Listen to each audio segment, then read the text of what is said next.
Good evening, everyone. We're just going to wait a couple minutes to let people filter in and then we'll get started. But welcome. Thank you so much for joining us this evening. We're very excited to have everyone here to debut the Illuminating Hidden Lives videos. So thanks so much for joining us.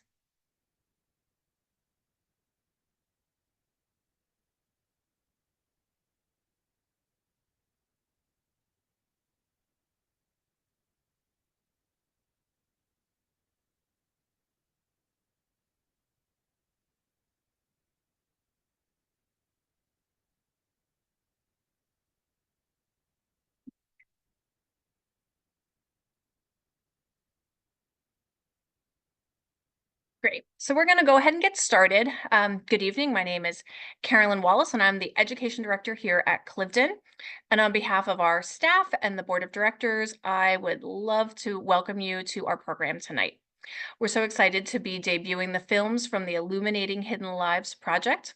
This work over the last 3 years with the Historical Society of Pennsylvania and the African American Genealogy Group helped digitize documents from the Chew family papers and work to share the stories of free and enslaved African Americans in the Mid-Atlantic region. Our current funding also allowed for the creation of videos you will get to see tonight, which we created with our partners at PWP Video. During tonight's program, we will hear from each of our partners and their work of the project. We want to take a brief moment to thank our funders.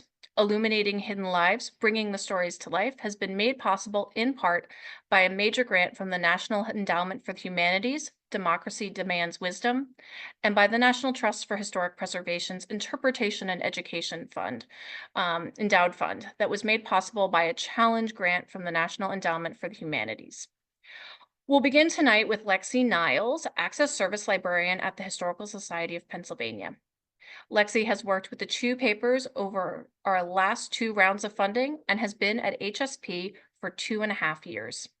Lexi majored in history and art history at Lake Forest College and spent 2 years in London studying for an MA in the arts of Europe. Her love of history began in childhood with trips to Colonial Williamsburg and her first internship at the Jamestown Yorktown Foundation. She was accepted into the Junior Fellowship Program at the Library of Congress after college and worked at the Morgan Library and Museum in New York after graduate school. Lexi will be followed by Adrian Whaley.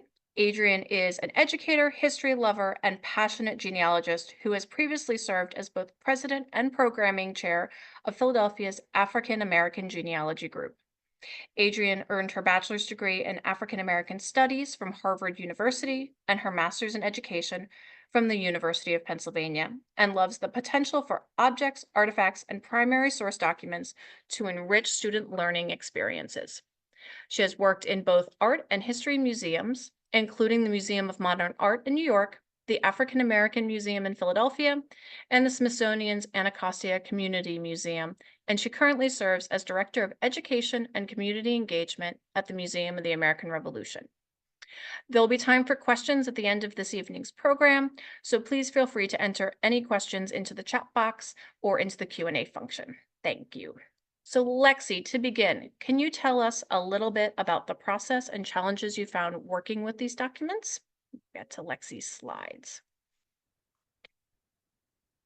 So thank you again to our funders, and go ahead, Lexi. Oh, you're muted, Lexi.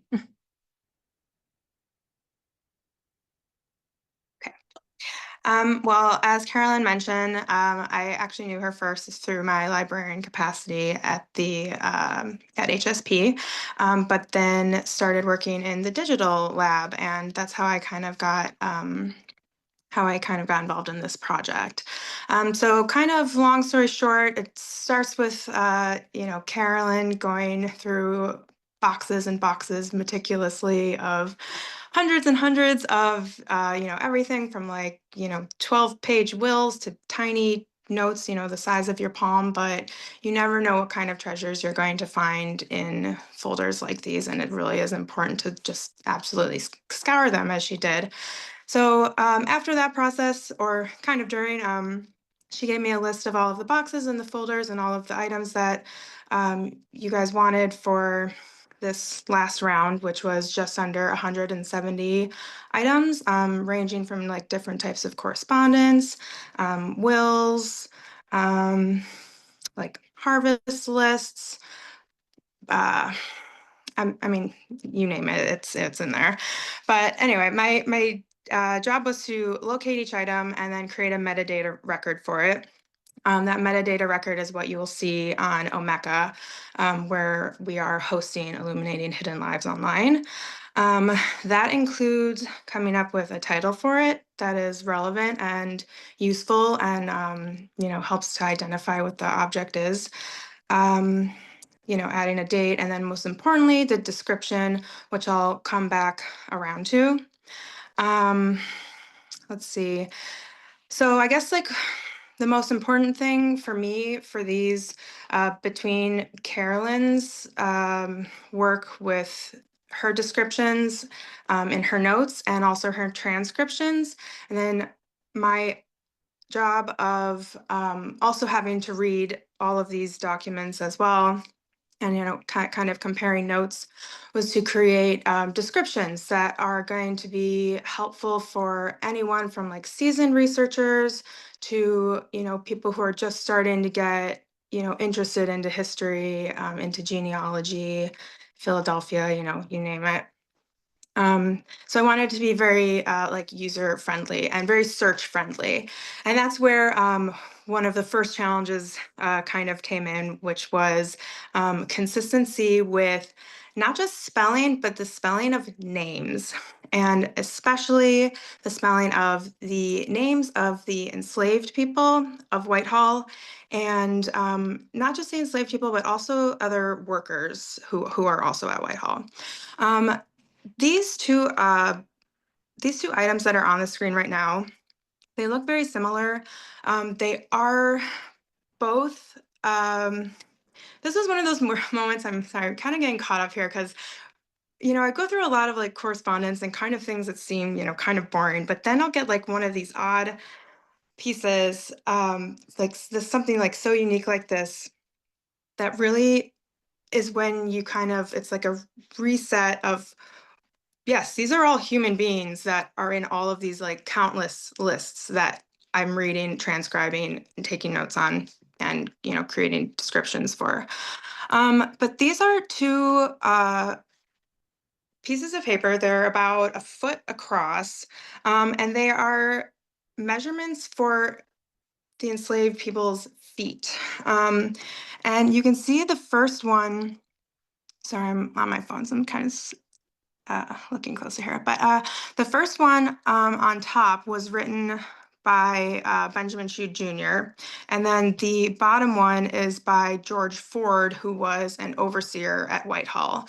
And you can see the differences in the names. I don't think that all of the names are, that all of the exact same people are present, but I think almost all of them are the same. But you can see the discrepancies like between, like Lucy being one of them. She's constantly present, throughout this material. But we go one document and we're talking in the same folder. It's Lucey, and then the next like letter you read, it's Lucy.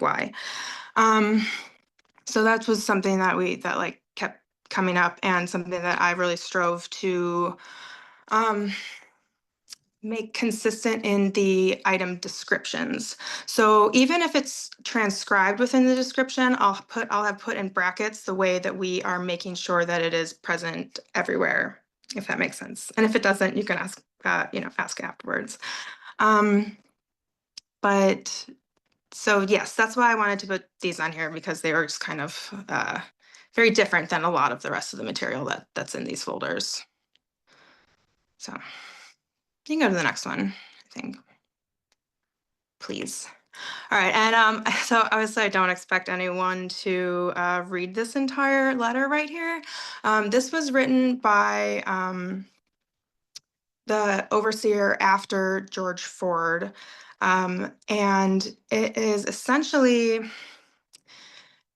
it is kind of like a treasure trove of problems. It goes into, It's mostly written phonetically. He's not an educated man.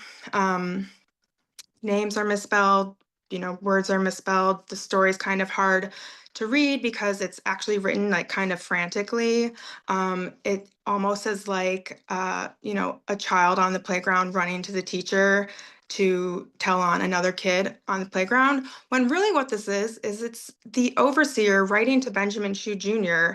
to tell him about an altercation with a young enslaved boy named Yarm or Yarmouth, who we will actually hear more about his parents, Merritt and Lucy. Lucy, who I mentioned earlier, but then Merritt, I don't believe is enslaved, correct?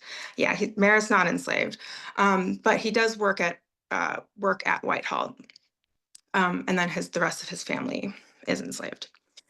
Um, but I would really encourage you to go back and read this. I mean, it's kind of graphic. Like, I don't want to get too much into it. It's just, you know, basically, I told him to do something. I came back around. He wasn't doing what I told him to do. He choked me, as in Yarm choked uh, choked the overseer. And then another man named Cato pulled them apart, and it just goes round and round. And Yarm ended up getting whipped 26 times. And then he's also asking that Yarm potentially be, suggesting that perhaps he's either sold or hired out. Um, so yeah, there's a lot to digest there. But it's a really like compact and interesting item. It's item 6073-1 if anyone wants to take a search for it. But because of how I did the descriptions, you can just search Yarm and this letter will come up. You can search Merritt, Lucy, Porter, any of the names in there, and they'll come up.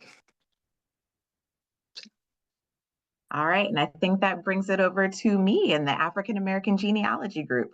We are super grateful for the work that Lexi has been doing on this project because when we were going through the primary source documents, they were not keyword searchable or anything like that. But let me start by telling you a little bit about who we are. The African American Genealogy Group is an organization that was founded here in Philadelphia back in 1989. We recently celebrated our 35th anniversary, and our entire mission is to help people to learn how to do African American genealogy.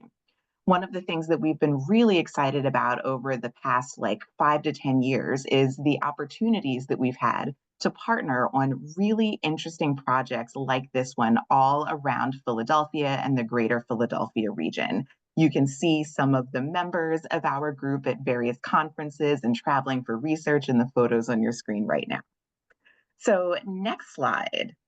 What did we do for this project? So Carolyn was working with our friends at HSP to sort of figure out which documents might be of interest for digitization. And Carolyn would bring lists of documents to the genealogy group, and we would sort of go through and help them to make decisions about, yeah, you should definitely digitize this one, and oh, this one maybe is a little bit less interesting for family history research, and so on and so forth, until we had like a huge sort of virtual stack of digitized documents. Lexi has already told you a little bit about some of what those documents are, but you can see on the screen, it's everything from letters and account ledgers to receipts to estate and property inventories, indenture agreements, appraisals, and all sorts of other documents. So next slide. It took some work to do the processing of all of this because our job in the genealogy group was to then look at these documents and try to see if there might be opportunities for us to tell stories about the families and the individuals whose lives we were slowly being able to uncover through these documents. So how did we do that? A lot of spreadsheets. Here's an example right here. If you click again, Carolyn, there's another spreadsheet that's going to show up on screen. I can think of at least 5 separate spreadsheets with like hundreds and hundreds of lines as we're trying to track people and places and stories and document IDs and relationships and all sorts of things like that. If you go to the next slide, how else are we tracking all of this and trying to sort of get a handle on it? we were transcribing things either partially or in full. So we've got like a whole set of just materials where it was like, this letter seems like it's really interesting because it's lifting up a story, a piece of a relationship, or anything like that. We also worked on timelines, and so you'll see an example of one of those a bit later in my quick run through. So let's go to the next slide, and we'll just go through one of the stories very quickly that you all are going to see closer to in full in one of the videos that we've all pulled together. So one of the most interesting documents that we came across, or one of the things that we noticed, I should say, as we're going through multiple documents, is that the name Jake or Jacob kept showing up. And the first place we came across him was in this account book that says, to cash expended in hunting Negroes in the Jersey and Philadelphia and getting Jake. And we saw that, and then we kept seeing Jake's name, and we were like, okay, so what is the story that is happening here? So Carolyn, go ahead and click through to the next one. So we've got in getting Jake, and then we've got this letter right here. It's a letter from Benjamin Chew to Samuel Chew from 1803, which is the same year that that previous account book has the note about getting Jake listed. And Carolyn, if you hit again, we're going to see a transcription. Jacob, on appearing before the mayor, owned he was your slave, but alleged he had a wife in this city and wished to be sold to a butcher, who was willing to purchase him. But on my informing the mayor you had not given any authority to sell him, he sent him back to jail and gave written orders to the keeper to deliver the fellow to Etherington, who it seems is a slave catcher and a neighbor from down in Maryland, to be conveyed to you as his slave. So this is a letter that gives us a piece of the story. So why are they getting Jake? Well, it seems like he was in Philadelphia. He had sought his freedom, but somehow he wasn't able to fully get it. Go to the next slide.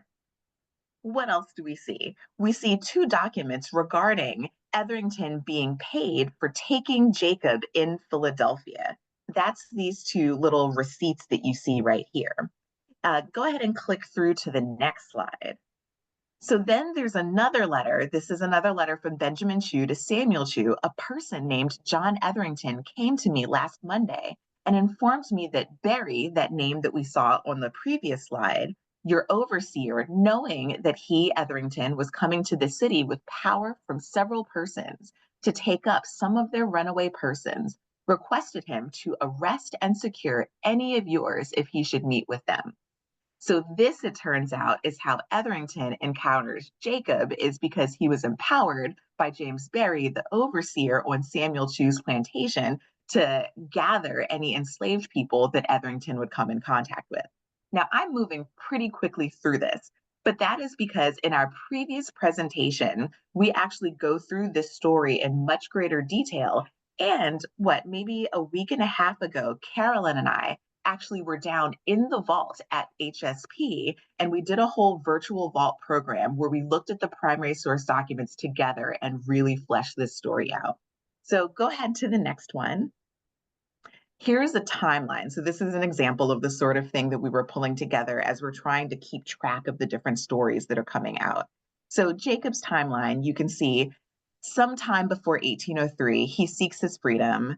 Then in either the week of May the 16th or the 23rd of 1803, Etherington is receiving a warrant for Jacob's arrest. We see that Etherington speaks with Benjamin Chew in Philadelphia about getting Jacob. Jacob is captured and placed in jail, and so on and so forth. So as we're trying to piece together all of these documents and the different time frames that we're referencing, we're using these spreadsheets, these timelines, these transcriptions to make everything make sense. And you will see this story in one of the films. So let's go to the next slide, which is not as lengthy in terms of fleshing out the story, but I think it's still pretty powerful. So as we were going through all of these documents, and especially the account books, we kept noticing that there were midwives being mentioned attending to the enslaved women on these farms and on these plantations. You can see over the course of multiple years, from 1786 to 1808, we charted out a bunch of these where the midwives are visiting people like Jenny and Pat and Paul and Clant and little Jenny and so on and so forth. And something interesting that we noticed, go ahead and click, Carolyn, If you look at the bottom of this chart, you're going to see in 1808, in July, there was an unnamed woman who had twins. If you look a little bit further up in the list of midwives, you're going to see there's some midwives who are named. There's some where it just says a midwife was paid. And at one point, there's a quote unquote Negro woman midwife. So we're seeing all of this. We're trying to process it over time as we go through various documents.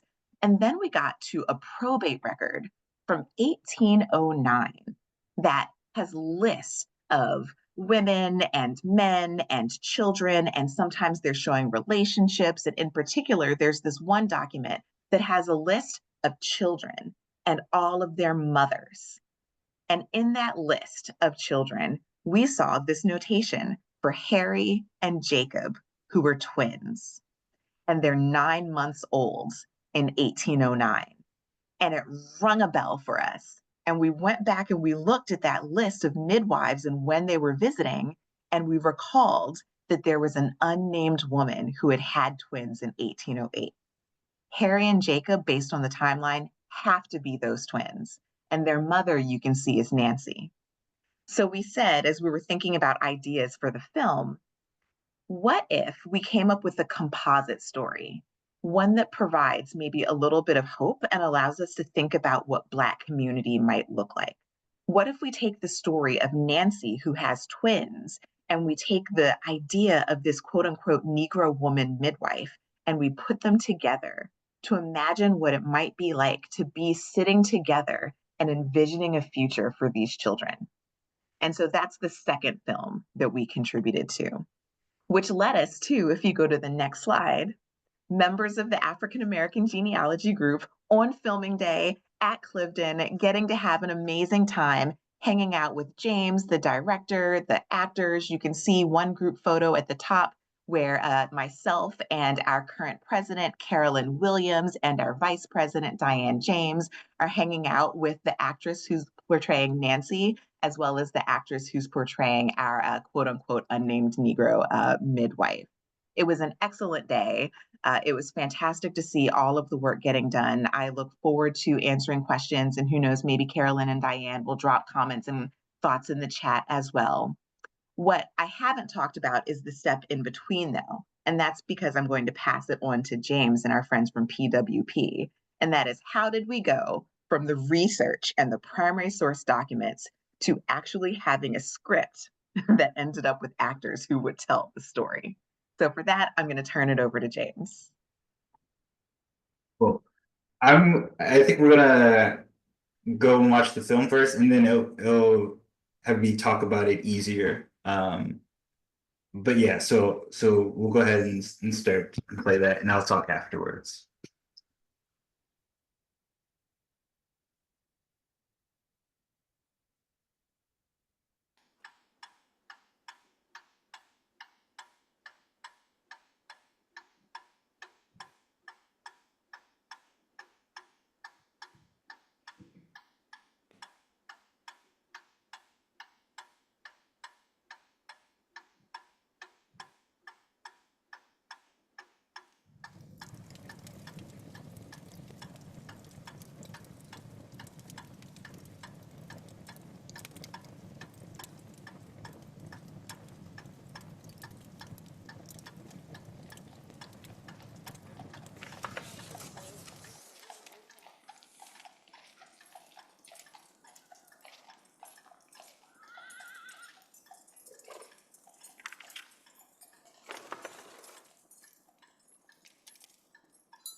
Jake, is it? Yes, Mr. Mayor. Some also call me Jacob. I won't know you long enough to learn your preference. I want this taken care of as quickly as possible. There has been a lot of communication back and forth between the parties in these 24 days. during which you were in jail. But I've called you so that we can finally conclude your saga here in Philadelphia. Outside is a man named John Etherington who came to me a month ago. Etherington represents his neighbors in Rich Neck, who have tasked him with retrieving a runaway slave. I'm going to ask this once. Are you the slave from Rich Neck that he seeks? Yes. But there's a man in the city that owns a butchery. We have spoken, and he said that he'd be willing to buy me from Samuel Chu. I know about your arrangement that you came up with. Not a bad solution. Aside from the fact that you have no legal ability to authorize such a sale. But you do.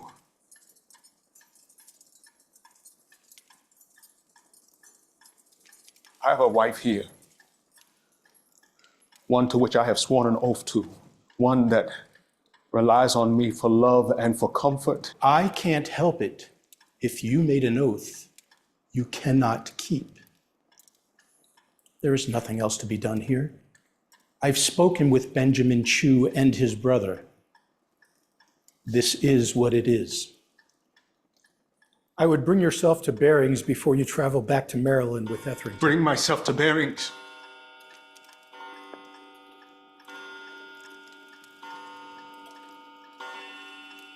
After having lived years as a free man, working, having aspirations of starting a family, never once being under the hatches until now that my past has come to find me. As the chief arbiter of Philadelphia, you must know that I have never wronged the city. And your haste in this lets me know that the local abolitionists would agree. You seeking some form of pardon is fruitless. There is no fairness in it. There's a growing number of free blacks in this city who have their freedom justly.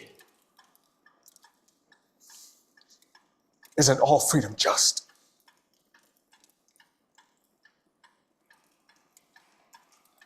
No. Etherington is paid and waiting.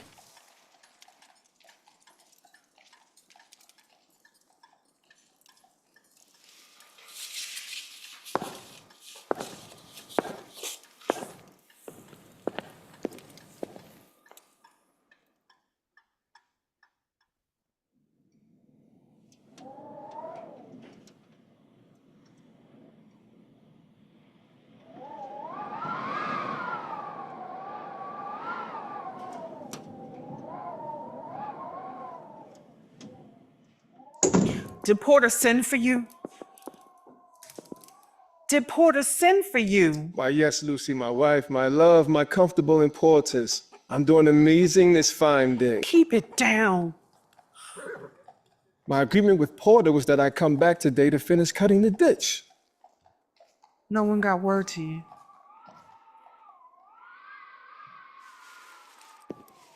My boys got into a fight with Porter. What? They were just trying to protect their sister. She got into it with Mrs. Porter. Let me guess. Porter had whiskey on his breath and made everything worse. The boys got 35 lashings between them. The Porter's temperament is unwielding, and I don't know why the Chews don't step in.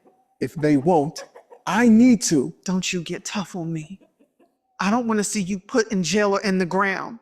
You have to protect your freedom. I swear to you, if it costs me everything I have, you will get your freedom and your children. But the work that I'm able to get, I can. No. Just do the job. And don't bring up the fight. For me. I will contact Mr. Chu. These incidents cannot continue. Lissy!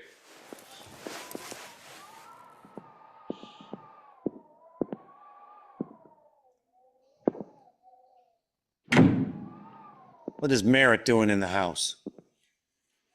My basket was a bit heavy. You're helping her with her basket, Merritt. Sir, it's my fault. I insisted on being a gentleman. Oh, so you're a gentleman. So why do you think you can talk to one of my slaves without permission? Why are you sneaking in my home like a thief? I did not mean to intrude.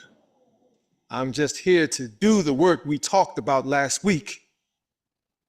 You know, I think your poor manners are rubbing off on Lucy's boys.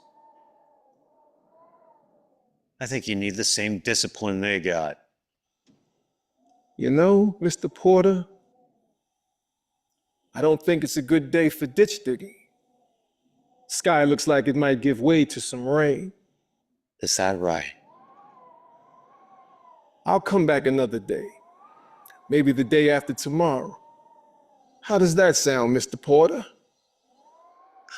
How about this?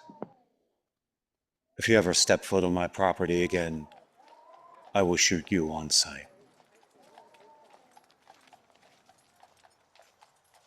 That is, if you can stay out of your cup long enough to shoot straight.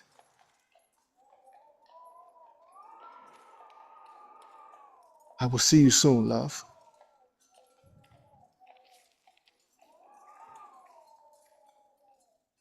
Soon.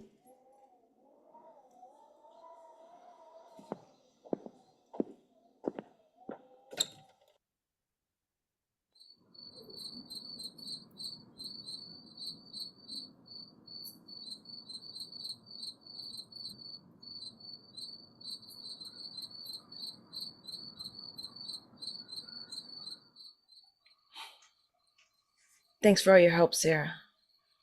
I didn't want to be troublesome, but this baby. I never knew a chick could kick this hard.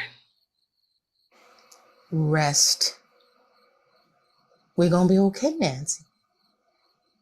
I'm just glad they sent for me. The worst thing you can feel now is alone. Some of these white doctors, they just abandon their training when it come to Black mothers. They think their training doesn't apply to us. Mm-hmm.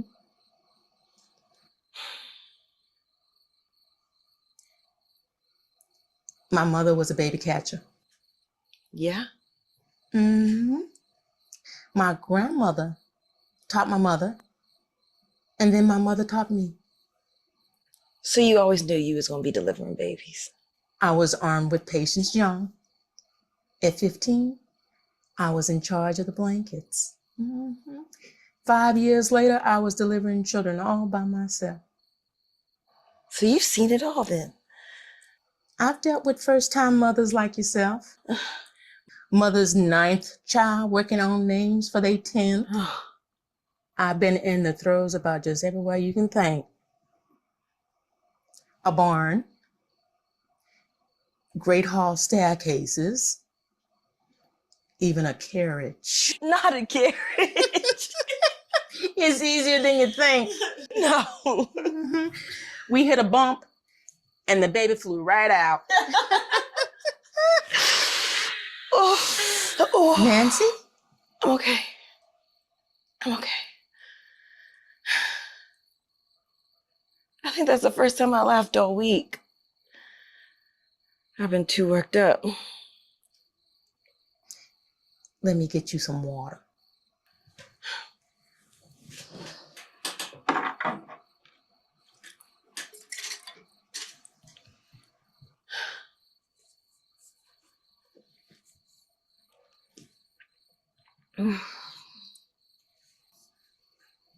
Let's see. Is our Papa to be still out there? He's probably making a new road with all his pacing. You know him well.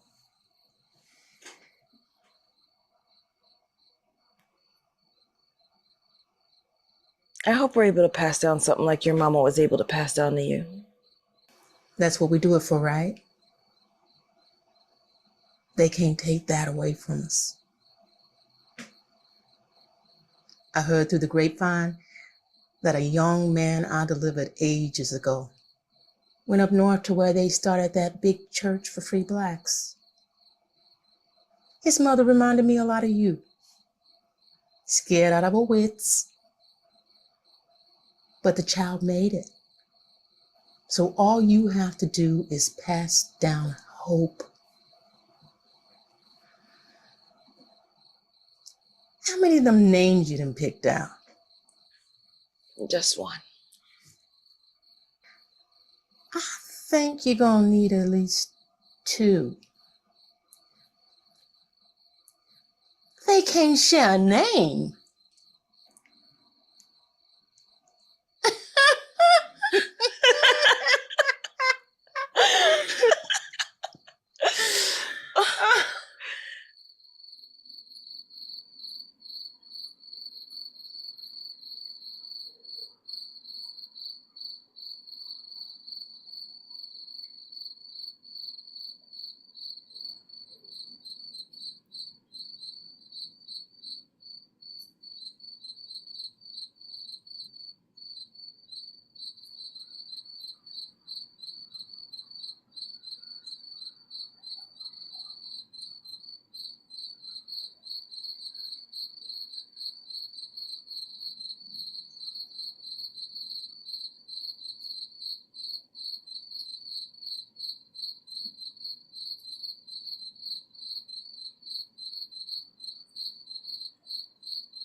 So yeah, those were a combination of all the stories that we've talked about.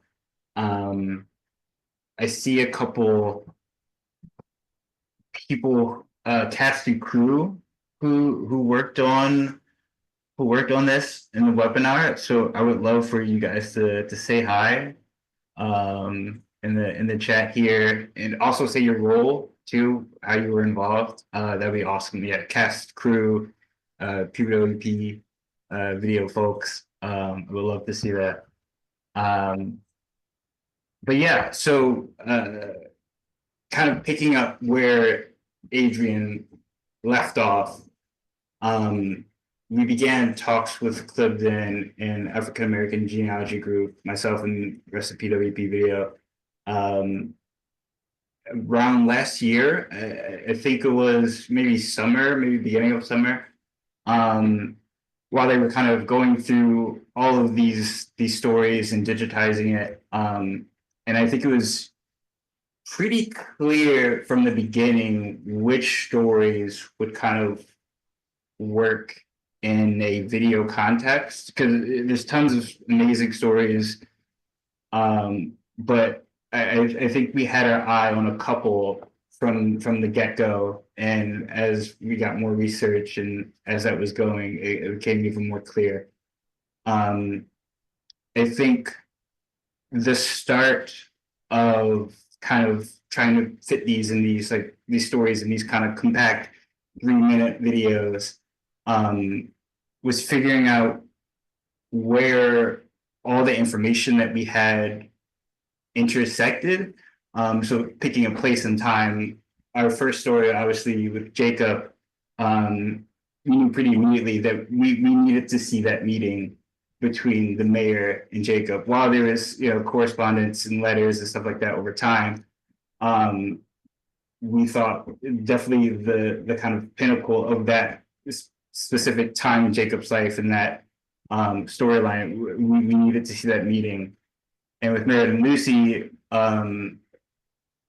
we use at the beginning Merritt's letter that comes after what we see, essentially. But again, it was a very clear that the story could be told and the drama would definitely be before that letter. We see Porter and his threat before Merritt sends that letter to the Chews. And then the third story, we had a little less to go on. As Adrian said, we kind of mash two stories together, but it's a midwife story. Labor just made sense, so I would say at the beginning of the scripting process, like picking those kind of moments in time to get as much information as we could from the research was pretty pivotal. And then the second part was actually making sure that we gave personality and character of these people. Like, it's a lot of these, documents, they don't clearly state, oh, Merritt was sarcastic, or a little charming, or in Jacob, um, wasn't, how he's characterized in the film. So a lot of the scripting work was trying to fill in those gaps.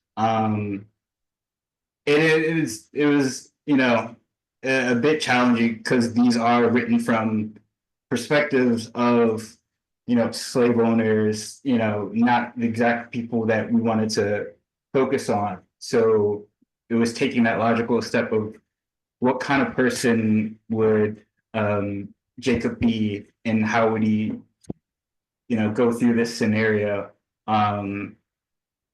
And yeah, if I could put it simply, like, Jacob was, he was a man with a plan, he clearly fought for his freedom. He wasn't one to just kind of throw his hands up and be like, this is what it is. He fought for his freedom, got his freedom for years. So I knew in writing that scene that he needed to push back. He needed to fight for his freedom.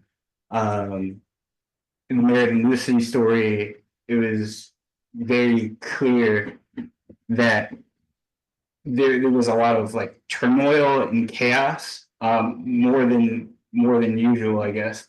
But the relationship between Merritt and Lucy is very, very interesting, in that Merritt was free and Lucy was enslaved, and so I was thinking about how would that relationship work? How would Merritt be to Lucy?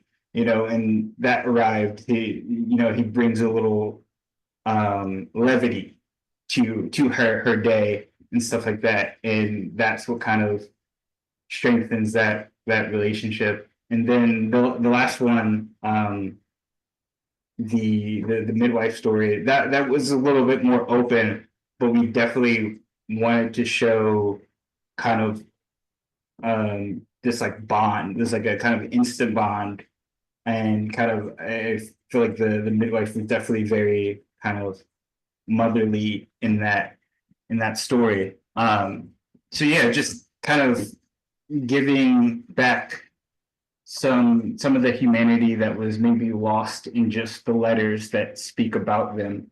And from there, we fleshed it out.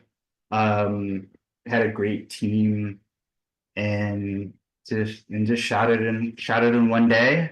And as Adrian said, we had a really, really great day, and it ended up being what you saw there. James, I'm gonna go ahead and show that slide we created, so maybe you could talk a little bit about some of the pictures we have on that slide for a second. Give me 1 second to do screen share. Can everybody see the pictures? Now, let's see, make sure. There we go. Let me move this. There we go. Is that better? Everybody can see now? Okay, go ahead. James, tell us about what we're looking at. Yeah, so we shot this, and I think I could say this, right, Carolyn, that we shot this all in the grounds of Cliveden. They're supposed to be at different locations, but we shot it in different rooms. We chose corners, some of the more ones that had the least amount of traffic during the tours, and showed kind of corners of it. But yeah, so it was really awesome to shoot in this very historical house. There were additions to the house that we had to avoid, like newer additions to it. But yeah, the house really did a lot for our locations. Yeah, like the desk that the mayor is sitting at, that is currently there, and that is he would Dennis, our actor who plays the mayor, was not allowed to touch it. Yeah. So there's things like that, but because it was so gracious in letting a rowdy film crew come in and tell these stories.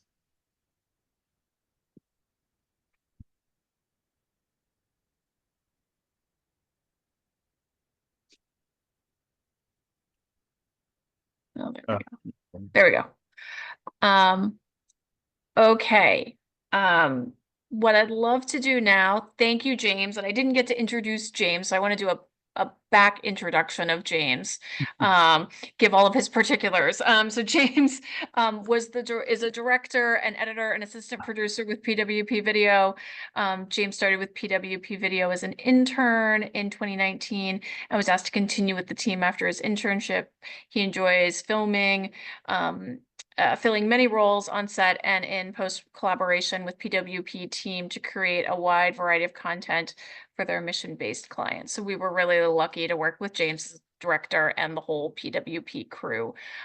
So what I'd love to do now, I know our chat function is not really functioning, but our Q&A function works really well. So if any of, as James said, if any of the folks that participated in the production were with us on that very long day on set here at Cliveden, are with us, do put that in the chat and I'll shout you out in just a second. But if people have questions about the documents for any of our speakers, about the process, about the project, about the videos, feel free to go ahead and put those in the Q&A and we will do our best to answer them. We have a couple. One, Leah Love had the honor of portraying Lucy. Thank you for the experience. Thank you so much for being with us tonight. And thank you for being Lucy. It was so wonderful to work with you. And then we have a question from Dean. Is there a plan to expand on the stories to a fuller narrative film? Not yet, but maybe one day. Making movies is fun. Yeah, there are about 230,000 documents in the Chu family papers, so there are no shortage of stories. And bless Lexi and our other friends at HSP for doing a lot of the digitization work, but we have only scratched the surface. So there is lots more paper we could have our friends at HSP digitize. So yeah, lots more stories. Now, Dean, if you can find us lots and lots of money so that we can have the staff, the resources, and the tools to make this move faster, then maybe that answer will change sooner. Very much so. We have a question from Brent, or a statement question. Thank you for this opportunity to view Illuminating Hidden Lives. Strong content on the enslaved system. Sad face. Agreed. Will the general public have a chance to see the documentary? If so, when? And Brenda is from the Logan section of Philadelphia. Yay, locals. So yes, we weren't sort of putting them out just yet, because then why would we have a debut if we put them out already? So the goal is that they will go on our website, and then also we will be able to show them here at Cliveden on site. So do come out and see us, and you can see them in a video room and like hear them in a smaller space and in different sections. So that is the goal for that. Millie Heibel, who is costume and wardrobe. Millie is with us on. So hi, Millie. And then Porter from Bonnie, the Porter Merritt segment. Do you know if Merritt was emancipated or born free? He had a rather bold attitude with Porter. Wonder how his background may impact how you portrayed his interaction with Porter. I'm like looking at Adrian puzzlingly. I'm not sure we 100% know if Merritt's status when he was born. By the time he's having these interactions with Porter, he is free. Yeah, I do not recall seeing in the documents anything about his beginnings. And that's one of the challenges of this process, is that, you know, sometimes we're lucky because we get to see, like, here's some twins. We meet people when they're babies. Sometimes we get to see people over time as adults, but oftentimes we're meeting people in the middle of their stories, and we neither know the beginning nor the end of it. And sometimes of the long middle, we just have one portion of it. So oftentimes what we have is just a snapshot in time. Yeah. very much so. And I think that's one of the joys and challenges, and I think Lexi sort of explored some of this too, is like we have these fragments, and sometimes they make us a fuller story, and sometimes we're, as Adrian said, we're only getting snippets in the middle. So, I think a man. also Oh, go ahead, another Lexi. one challenge that a collection like the Chu Family Papers poses is that well, like you guys had you guys showed how, I mean, there could be more to anyone's story in a different part of the collection, and you just have no idea it's there because the collection's so gigantic, and you would literally just have to stumble upon it, which I think is how you were able to, create Merit, the person, um, as best as you could, because like those, these stories are literally, you'll have nothing's chronological. Like things are cataloged in a very specific way, and you would think that everything would be like one right after another, but they are not. You will read the same story in like three different boxes.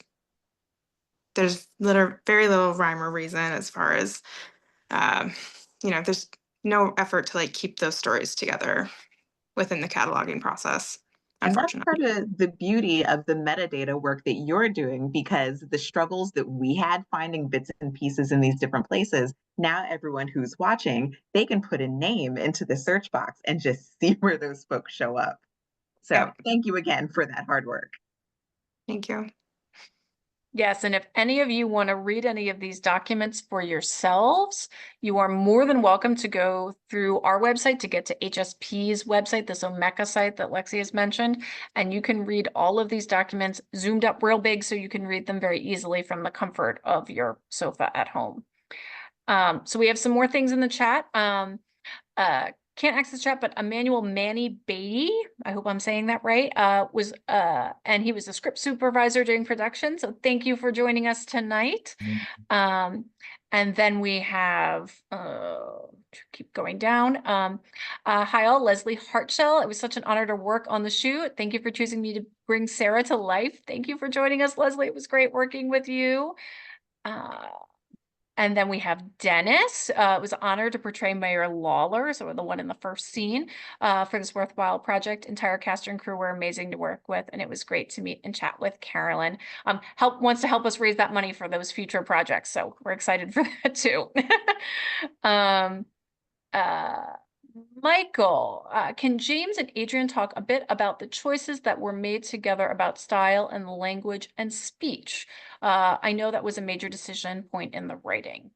James, Adrian? Yeah, so yeah, there were a couple different conversations around speech. The basically where we landed, where it was words here and there. Because once it got too far, it was kind of it was distracting, and it was hard to tell what was happening, to be frank. Like I was finding like old like dictionaries and word things and kind of throwing them in, and we were hitting the roadblock where it was like no one knows what that means. So we have to kind of just do it in moderation. And yeah, just throwing words in here and there to kind of date it, but not be distracting or confusing.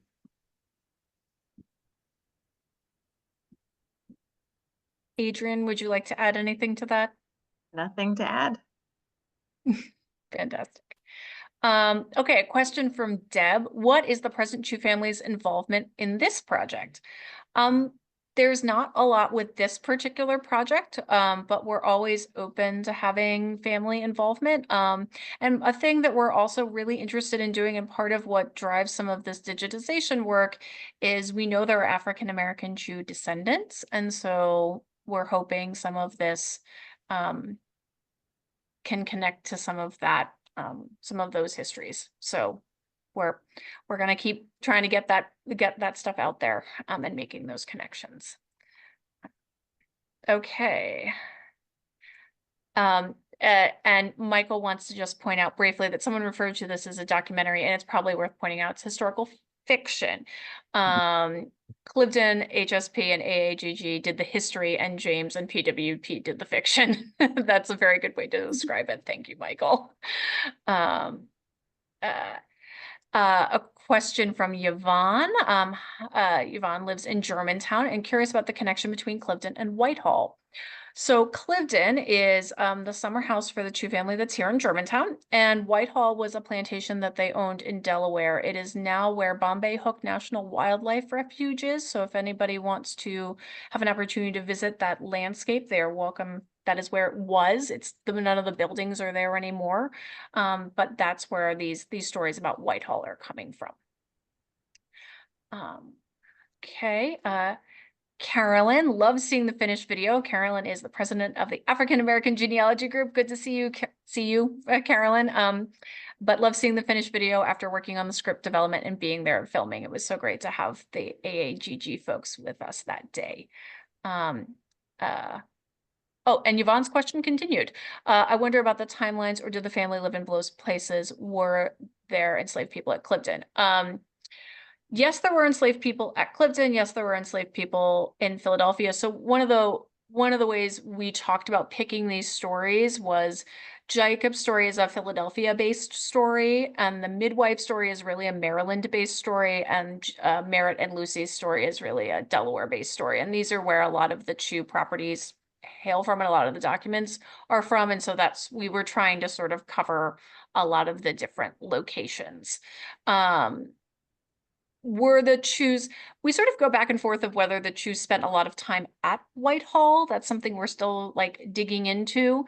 But the Chews were definitely corresponding with the two overseers that there's a lot of records for, and also a neighbor named James Raymond. So there is a lot of correspondence going back and forth about the goings on at Whitehall, even if they were not like living there or spending a lot of time there.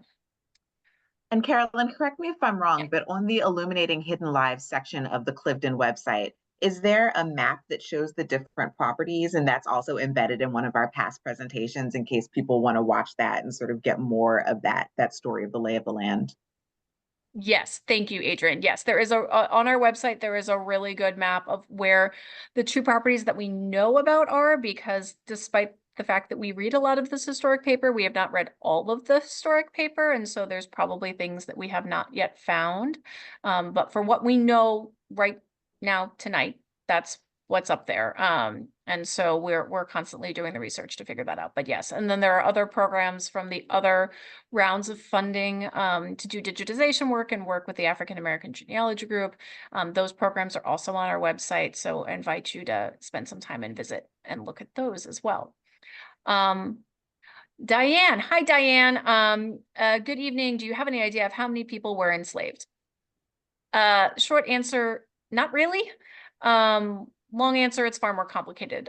So because there are people that were enslaved here in Philadelphia on the returns for the 1780 Gradual Act, there are, I believe, I think it's 15 enslaved people here in Pennsylvania. But because some of the enslavement records for the Chew's plantation holdings in Maryland and Delaware are not only enumerated under Chew, but also enumerated under plantation managers. So the plantations still, I guess, technically belong to the Chews, but were operated and enumerated under other folks. It's hard to sort of get a clear number. It's something we're continuing to work on. But they are not sort of atypical of other folks in their social class in this region. To give you an idea for like Whitehall, when I was choosing, documents to bring tonight, one of them was, I think it said that there were 48 at one point. It was just a tiny little, this is what I was talking about. Like there's sometimes some of these little things are just like the size of your palm. It was just this tiny little piece of paper, and it was just a list in Benjamin Chew Senior's handwriting. And it was just like this many cattle, this many horses, this many, usually referred to as people. I think it was 48. Yeah, sometimes the idea, best. like, Oh, yeah. go ahead, Adrian. Oh, nothing. Sorry. I was going to say sometimes some of the better records for numbers are some of those probate inventories. So after some of these enslavers die, there are very long lists, and some of those ones that I think Adrian and some of the African American genealogy group folks have Yeah. like transcribed. They also are really good for making family connections, because sometimes you see enslaved women being sold to their husbands or given to their husbands, children being given to their mothers or sold to their mothers. So it actually, even though they're sort of very graphic documents in some ways, they're really good at giving you an opportunity to build those family connections. There were hundreds of people on those lists from what I saw. And thank you to Jocelyn for putting the link in the Q&A for the Illuminating Hidden Lives, which I don't know if everybody can see, but when we send out to folks the recording of tonight's program, we'll make sure we include links to where you can find all the documents and some of these other presentations we have been talking about. Okay, it is 8 o'clock. And so I want, oh, okay. So what I'll do is, yeah, we'll make sure we get those links in the follow-up email to all of you that joined us tonight. But I want to just take a brief moment to say thank you to everybody that participated in this project. Special thanks to Lexi and Adrian and James and the other folks on from the video shoot and PWP for joining us this evening. And thank you to all of you for being with us. We have been really excited to do this work, and we hope you enjoy the rest of your evening. Good night, everybody. Good night, all. Night.